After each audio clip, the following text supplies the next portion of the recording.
Ni permabère, ni permaboule, juste pragmatique. Chers amis, ravi de vous retrouver pour cette dernière édition du Top Gun. Dernière édition du Top Gun avant 4 petits jours de vacances. Et oui, c'est ma période de vacances annuelle. 4 jours par an pour toujours rester sur le pont au plus près de l'action des prix. Mais là, je vais partir me reposer. Et donc, je vous retrouverai à la fin du mois d'août. Et j'ai voulu terminer par des réflexions, une vidéo un peu spéciale.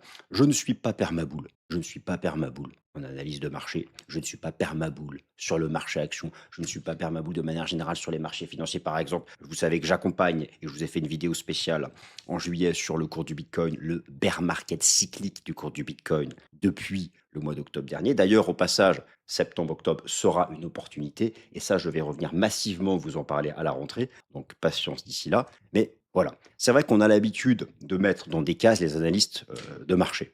Un tel est permaboule, un tel est permabère, et chacun a son analyste favori. D'ailleurs, il n'y a pas de sujet, c'est même pas une question de biais, c'est souvent une question de business. Être permabère, c'est vendeur. C'est ce que montrent toutes les études.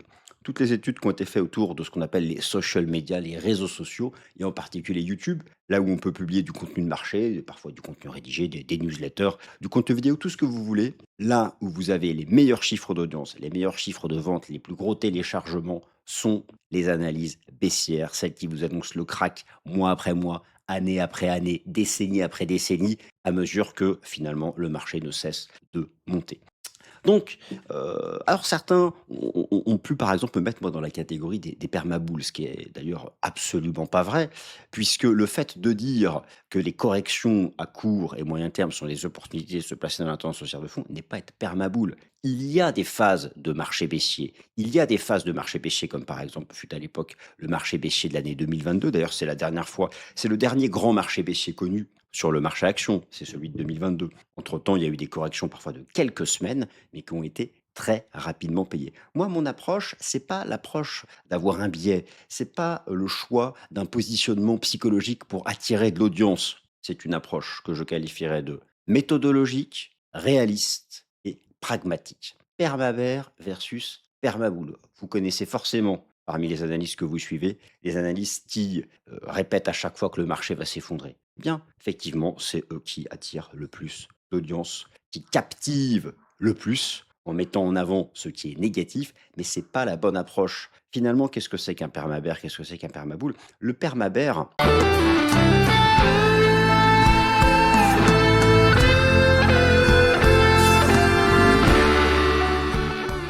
Cette émission vous est présentée par Swissquote. le contenu de cette vidéo ne constitue en aucun cas un conseil financier. Merci à tous. Un analyste qui va chercher dans toutes les données qui sont à sa disposition à mettre en avant ce qui est négatif et à mettre sous le tapis ce qui est positif. Le permaboule, attention, aura le même comportement mais à l'envers. Il va mettre en avant ce qui est positif et mettre sous le tapis ce qui est négatif. Moi, j'essaie d'être ni l'un ni l'autre, d'avoir une approche pragmatique, réaliste, d'utiliser une combinaison de signaux fondamentaux et techniques pour mettre en avant ce que j'estime être la tendance de fond. Donc pour moi, c'est celle-là qui domine. Et si cette tendance de fond se retournait à la baisse, j'aurais aucun problème à vous dire que les rebonds se shortent. Mais eu égard au fait que, pour le moment, que ce soit sur le plan fondamental ou technique, la tendance de fond est haussière, les corrections sont donc des opportunités à court terme. C'est bien ça la différence. Un marché baissier, les rebonds sont des opportunités de shorter.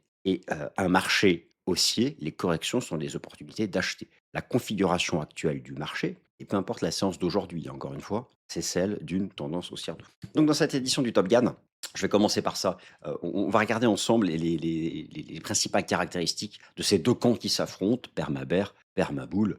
D'ailleurs, peut-être que vous avez un avis sur moi, mon positionnement. N'hésitez pas à le partager dans les commentaires. Moi, je pense m'inscrire davantage dans le réalisme, le pragmatisme et la méthode. Je vais en dire un mot. Alors ensuite, un autre sujet qui est important. Euh, Au-delà de ce positionnement, il y a aussi, bien sûr, l'opposition entre être pessimiste et être optimiste. Moi, effectivement, je vais être ni permabère ni permaboule, mais je vais clairement, oui, avoir tendance à être optimiste. Ça, c'est vrai. Et vous savez quoi? Les statistiques parlent pour moi. Les chiffres parlent pour moi. Les études sont en ma faveur. En fait, simplement les statistiques historiques des marchés boursiers. Donc, je vais parler de ça, de l'optimisme en bourse.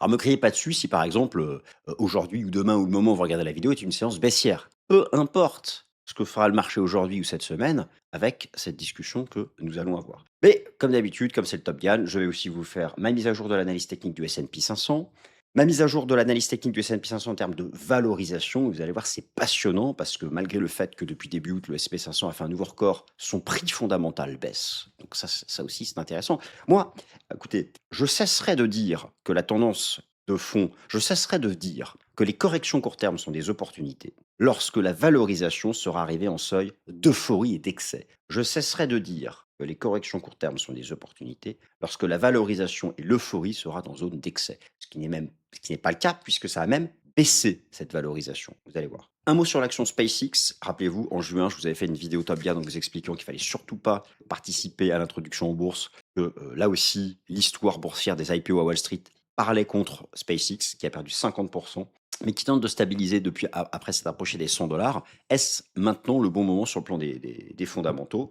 Et puis voilà, chers amis, bienvenue, nouvelle édition du Top Gun. Ni permabère, ni permaboule, juste pragmatique, réaliste et méthodologique. Ah, on est pas mal les amis là, alors que les vacances approchent, je m'en vais du 20 au 26 août, donc je vous retrouverai à la toute fin du mois d'août pour la prochaine édition du Top Gun. Chers amis, je vous confie le marché, sécurisez-le bien. Donc, ni permabère, ni permaboule, mais qu'est-ce que c'est que cette expression qui sort de nulle part? Je vais aborder mon approche et puis essayer de me sortir de l'une de ces deux cases. Par exemple, sur le Bitcoin, je ne suis pas permabère depuis le mois d'octobre dernier, je suis cyclique. J'ai une approche cyclique. Et Bitcoin, c'est un cycle de 4 ans, 3 ans de hausse, 1 an de baisse. Donc être baissier pendant 1 an n'est pas être permabère, c'est juste s'inscrire dans un cycle. Je ne suis pas permaboule sur le marché action. Je vous dis simplement donc que les corrections court terme, quelques séances, à parfois quelques petites semaines, sont des opportunités parce que d'un point de vue des fondamentaux, nous n'avons pas les caractéristiques qui avaient déclenché le point de départ de grands marchés baissiers, et notamment des phases d'excès massif de valorisation. Ce qui n'est pas le cas. Donc c'est parti, on attaque cette nouvelle édition du Top Gun. Permabère versus Permaboule. Deux camps s'affrontent. D'ailleurs, au passage, vous l'avez noté que depuis quelques vidéos maintenant, j'ai optimisé le montage des vidéos en supprimant les phases de silence pour avoir des vidéos plus fluides, plus dynamiques, un peu dans le rythme que vous propose Thomas, sans bien sûr pouvoir l'égaler. Donc, Permabère versus Permaboule, deux camps s'affrontent. Effectivement, c'est souvent comme ça d'ailleurs que les analystes se positionnent. Moi, je pense qu'il faut être ni l'un ni l'autre. Alors parfois, c'est aussi un biais qui s'impose à nous. Ça peut être aussi une stratégie de monétisation. Une stratégie de monétisation. Pourquoi? Parce que comme je vous le disais en introduction, eh bien, tous les contenus, mais d'ailleurs ça ne concerne pas que la bourse, de manière générale, l'information de manière générale, et ça toutes les études le montrent, c'est juste statistique. Ça ne se discute même pas en fait, puisque tout ce qui est mathématique ne doit pas se discuter. Ah, sinon c'est un positionnement idéologique. Or, l'idéologie face aux mathématiques, ça ne vaut rien. Et si nos sociétés se laissent guider par l'idéologie et non pas à la raison, et parfois des choses évidentes et rationnelles, comme elles peuvent nous venir des mathématiques et de la statistique, nous allons aller droit dans le mur. Enfin, ça c'est un autre sujet. Donc, ici, le permabère versus le permaboule. Le permabère voit principalement les risques. Récession, dette, inflation, bulle, valorisation excessive. Il anticipe régulièrement un crack. Alors, est-ce que vous connaissez dans votre entourage ou dans les analystes que vous suivez, et d'ailleurs, si vous êtes ici, c'est que vous me suivez et je vous en remercie, est-ce que vous connaissez quelqu'un qui anticipe régulièrement un crack? Mais le plus important, en réalité, qu'est-ce que c'est qu'être un permabère? Être un permabère, c'est faire de l'analyse de marché, c'est faire de la recherche, mais pas de la recherche, si vous voulez, partiale, pas de la recherche neutre, pas de la recherche factuelle. Le permabère cherche un certain type d'information. Il cherche les signes, les données fondamentales, les données techniques qui confirment son scénario baissier. Et tout ce qui est positif, eh bien, soit il n'en parle pas, soit il se met des œillères, soit pire, il les cache ou il ment, il les déforme. Bon. Philosophie dominante, le marché est trop cher, le crack arrive. Alors moi, je connais des personnes, bien sûr, je citerai aucun nom, hein, c'est une discussion très générale là, d'ailleurs, je suis sûr que chacun parmi vous, tout le monde peut se positionner dans l'une de ces cases, ou pas d'ailleurs. Bon, mais finalement, on connaît tous, je pense, des personnes, et d'ailleurs, moi, ça ne m'empêche pas de continuer à les suivre, mais que je suis depuis 5, 6, 10 ans, voire davantage, où je n'ai jamais vu une analyse positive. Je connais des analystes où je n'ai jamais vu une seule analyse positive. Jamais j'ai entendu ou lu de leur part, cet actif peut progresser. Alors, éventuellement, l'or. Voilà, l'or, ça, éventuellement, le permabère peut être bullish sur l'or. Et encore, le collapsologue, non, parce que pour le collapsologue, tout va à zéro. Tout. Plus d'Internet, plus d'électricité, plus rien, tout va à zéro. Voilà. Bon, ça c'est même pas permabère, ça, hein. C'est la fin du mondiste. Alors maintenant, on s'attaque au permaboule, qui lui aussi, eh bien, un peu, il est juste là, le permaboule, juste là. Il peut avoir des comportements. Il voit principalement les opportunités. Alors, ça va être intéressant. Le permaboule anticipe régulièrement la poursuite de la hausse et considère les corrections comme des opportunités d'achat. Oh là là! Du coup, suis-je permaboule? Puisque je considère les corrections court terme, c'est vrai. Je considère les corrections court terme. Par court terme, je précise parce qu'on me le demande parfois, j'entends quelques séances à parfois quelques semaines, quelques mois. Là, on rentre dans quelque chose qui peut être la caractéristique d'un marché baissier, donc d'une tendance de fond baissière. Il faut au minimum 6 à 7 mois. Ce que nous n'avons pas eu d'ailleurs depuis le marché baissier de 2022. Mais il y a une différence entre considérer les corrections comme des opportunités d'achat et chercher les signes qui confirment son scénario haussier. C'est-à-dire que le permaboule, en fait, c'est c'est le contraire du permabère. Lui, il va chercher à nier, à ne pas voir, à cacher ou même à mentir, à déformer les informations baissières. Donc, je ne sais pas, le pétrole monte, le permaboule va vous dire c'est positif pour l'économie. Bon, un autre, voilà, il faut être réaliste. Réaliste. Réaliste. Tiens, tenez, mets le doigt sur un adjectif peut-être intéressant. Réaliste. Moi qui considère que les corrections sont les opportunités d'achat, je ne vous dis pas que quand le pétrole explose à la hausse, que c'est haussier. Au contraire, ça peut entraîner des corrections court terme. Donc, et ça, je le mets en avant. Le permaboule, lui, il va pas en parler. Il va être là, non, on s'en fout. Soit il n'en parle pas, soit il minimise. Voilà.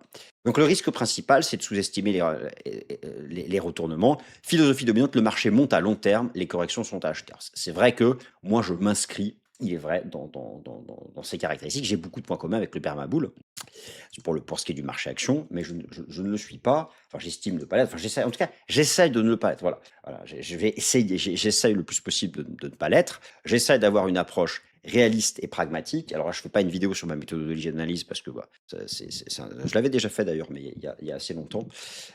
C'est pour être d'ailleurs une idée de mise à jour, mais tout simplement parce que moi, je vais m'adapter aux données. J'accepte l'incertitude. J'ai toujours en tête les deux scénarios qui sont possibles. Je distingue le prix de la valeur et je gère le risque. J'ai toujours conscience du risque. En fait, l'analyste réaliste et pragmatique se fie d'ailleurs aux données. Et il essaye de les prendre de manière factuelle, de peser le pour et le contre. L'image, si vous voulez, par exemple, d'une balance. Avec donc à gauche et à droite, vous allez mettre vos facteurs techniques, vos facteurs fondamentaux. Si la balance à gauche, c'est les facteurs haussiers et à droite, les facteurs baissiers, si votre balance part vers le bas pour les facteurs baissiers dominent, eh bien la tendance de fond est baissière. Et dans ces cas-là, les rebonds se sortent. Et au contraire, si vous avez davantage de facteurs haussiers de fond, les corrections court terme sont des opportunités. Il s'adapte aux données, son scénario évolue lorsque les données macroéconomiques fondamentales ou techniques changent, il accepte l'incertitude, il ne prétend pas connaître avec certitude le prochain mouvement de marché et raisonne en termes de probabilité, oui, parce que, par exemple, prenez l'analyse technique n'est qu'un modèle de probabilité. L'analyse technique, c'est pas parce que parfois l'analyse technique va se tromper qu'elle a tort. D'ailleurs, l'analyse fondamentale, l'analyse macro, l'analyse météorologique, tout peut se tromper. Ça n'invalide pas pour autant l'analyse. Ce n'est qu'un modèle de probabilité. C'est un modèle qui est intéressant dès lors que vous avez plus d'une chance sur deux. Donc si l'analyse fondamentale a raison dans 55% des cas, ben, c'est mieux qu'une chance sur deux. C'est de l'analyse, il y a un apport. Si l'analyse technique a raison dans 57,8% des cas, et c'est pas que c'est nul, tant que c'est au-dessus d'un sur deux, c'est bien. Voilà, ça apporte quelque chose. Si c'est une chance sur deux, ça n'apporte rien. Et machine à sous, lancer de pièces, aucun intérêt. Il analyse donc les deux scénarios, c'est-à-dire qu'il faut bien. L'analyse réaliste, pragmatique, méthodologique sait qualifier les facteurs. Et il sait surtout, même s'il a un biais, reconnaître là où se trouvent des facteurs de risque et de ne pas les sous-estimer. Il distingue le prix de la valeur, donc un marché peut être cher sans nécessairement devoir craquer immédiatement, ou bon marché sans forcément rebondir à court terme. Alors ça, c'est quelque chose que j'applique souvent dans mes vidéos, vous le savez. Et il cherche à gérer le risque avant la performance, il accepte de se tromper, définit ses niveaux d'invalidation. Ça, c'est par exemple d'un point de vue technique, c'est souvent l'approche que j'essaie d'avoir avec vous, c'est-à-dire de vous dire, voilà, il y a des seuils techniques court, moyen, long terme, Et au-dessus de ces seuils, la tendance est préservée. En dessous, il faut accepter qu'un signal de correction soit donné. Voilà, bon, donc ça me paraissait important de rappeler ça, ni permabère, ni permaboule, mais réaliste. Et maintenant, j'ai envie de parler d'autre chose, l'optimiste en bourse. Alors moi, effectivement, si je ne suis pas permabère et permaboule, eh bien, je suis effectivement quelqu'un d'optimiste. Alors, j'ai déjà une personnalité optimiste. Moi, j'adore ma vie. Tous les matins, je me lève, j'ai le smile, même parfois sans savoir d'ailleurs pourquoi, mais pour tout ce qui m'attend, tout ce qui va se passer dans ma journée. Je n'ai pas besoin de problèmes personnels pour m'apitoyer sur moi-même et être heureux, ce qui est le cas de certaines personnes, vous en connaissez sûrement dans votre entourage. Je n'ai pas besoin de problèmes des autres pour être heureux. Vous connaissez sûrement dans votre entourage des personnes qui sont, eux, vont passer la seconde dès que quelqu'un dans leur entourage a un problème, parce que bah, tout de suite, eux, ils en ont pas, et ça leur donne, je sais pas, quelque chose ça leur donne de la valeur, ils se mettent en avant, ils sont contents limite que l'un de leurs proches ait un problème. Mais il y a beaucoup de gens sont comme ça. Bon, bref, moi je suis de nature optimiste. Heu, L'optimiste en bourse, il est soutenu par les statistiques historiques. Alors j'aime bien cette infographie qui nous vient de l'optimisme.com, voir le verre à moitié plein, à moitié vide, donc le surréaliste, le pessimiste, le réaliste, le chimiste, l'optimiste, le relativiste, l'utopiste, le sceptique et l'artistique. Voilà. Donc moi l'idée, alors le permabère va être ici et le permaboule va être ici. Voilà. Il y a pas, il y a pas d'autres aspects des choses. L'idée, je pense, le bon analyste, c'est quelqu'un qui va justement avoir un peu une facette, alors peut-être pas l'utopiste, hein, parce que bon là, faut exagérer, hein, le S&P 500 ira pas à 50 000 points cette année. Mais voilà, l'idée en fait, c'est d'essayer d'avoir, eh bien, un peu de tout. En tout cas, moi je m'inscrirais plutôt, dans cette approche optimiste, réaliste. Alors justement, l'optimiste en bourse est soutenu par les statistiques historiques. Oui, l'optimiste en bourse est soutenu par les statistiques historiques. Encore une fois, il ne s'agit pas là de dire que, alors effectivement, ce sont quand même des chiffres, ce sont des statistiques là, que vous allez voir dans un instant, qui sont quand même très défavorables au positionnement permabère et un peu plus au positionnement permaboule. Mais être permaboule n'est pas non plus le bon choix, puisque dans ces cas-là, c'est faire fi des phases de marché baissier qui arrivent, alors certes, pas très souvent à Wall Street, mais ça peut très bien arriver sur une action individuelle. Récemment, je vous ai parlé par exemple il y a 2 semaines du secteur des logiciels. Lui, il est en bear market depuis 5 ans. Voilà. Bon, là, donc c'est sûr que si vous êtes haussier sur les logiciels depuis 5 ans, vous avez fait l'erreur d'être permaboule. Voilà. Là aussi, il faut raisonner. Là, je vous parle des indices boursiers, mais il faut aussi avoir une approche sectorielle.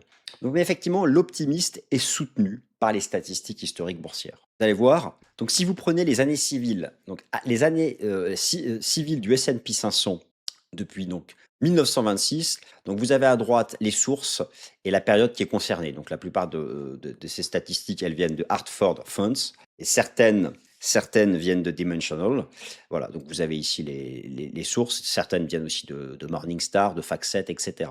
Depuis 1926, 74% des années du S&P 500 étaient positives, 26 négatives. Vous allez voir, plus on avance, plus c'est intéressant. Donc, 38 années, vous avez eu 38 années avec une hausse supérieure à 20%, contre seulement 6 années avec une baisse supérieure à moins 20%. Période glissante de 1 an positive, 83% des périodes. Période glissante de 5 ans positive, 91% des périodes. Et vous avez là les données et vous avez là les plages temporelles qui sont étudiées. Donc c'est quand même 50 ans, 60 ans, voire davantage. Période glissante de 10 ans positive, 95% des périodes.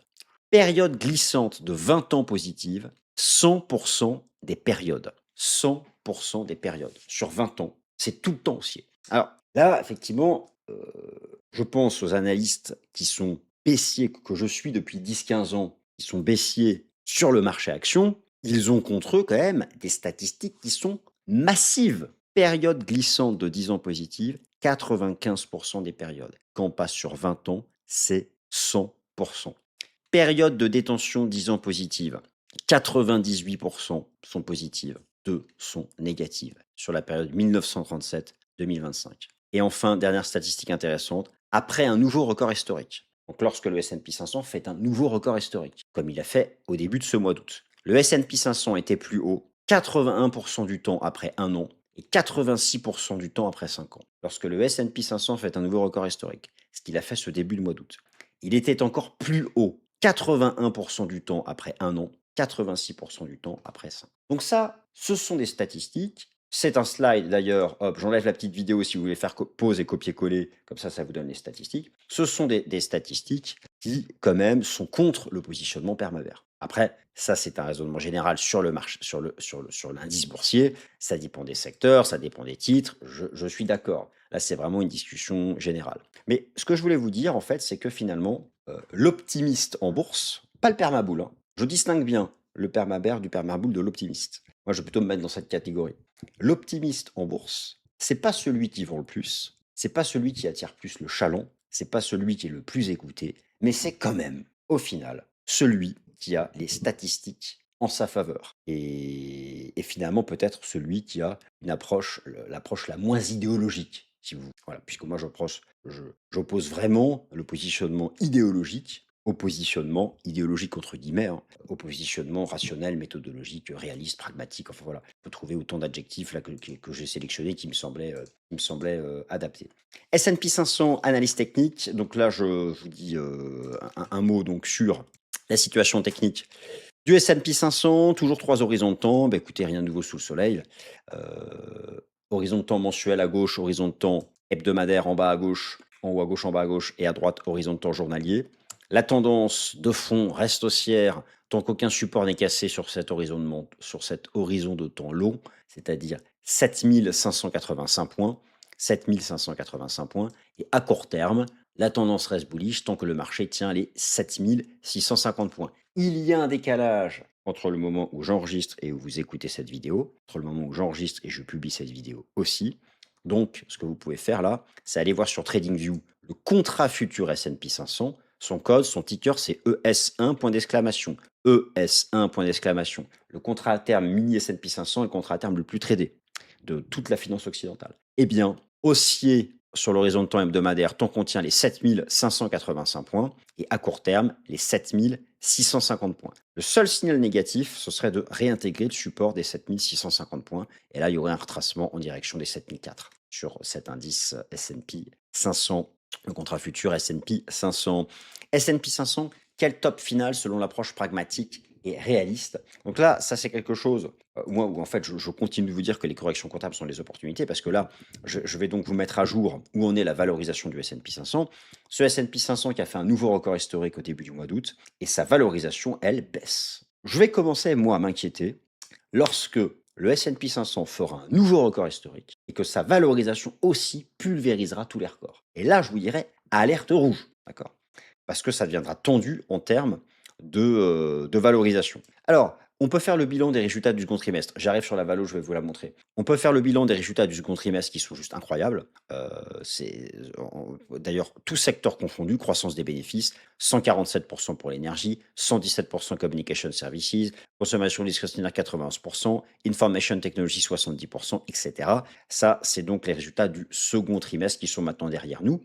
Et comme ces résultats du second trimestre ont été largement favorables, eh bien, le S&P 500 donc, a fait un nouveau record historique, je viens de vous le montrer, mais regardez, sa valorisation, elle a baissé. C'est ça qui est incroyable, c'est que comme les profits réalisés là au T2 actés et les profits anticipés sont tellement élevés, ils croient plus vite que le prix du marché.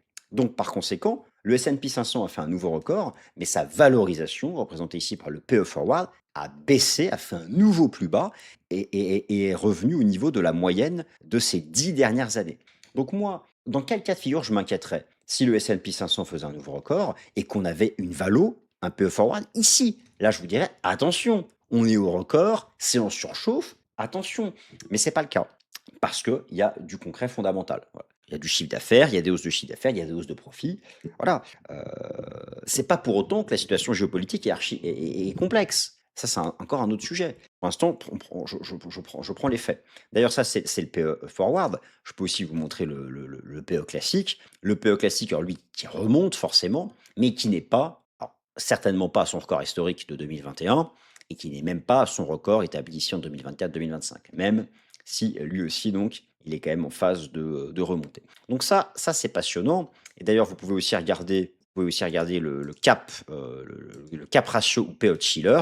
Et moi, je continue de penser que le top final du S&P 500, encore une fois, qui s'accommode, peut très bien corriger cette semaine, ok, se fera lorsque l'on rejoindra le payout Shiller, le record de 1999 à 44 points. Là, c'est le cap ratio du S&P 500. Ça, c'est sa version normalisée Z-score. Donc voilà, mais le record est là.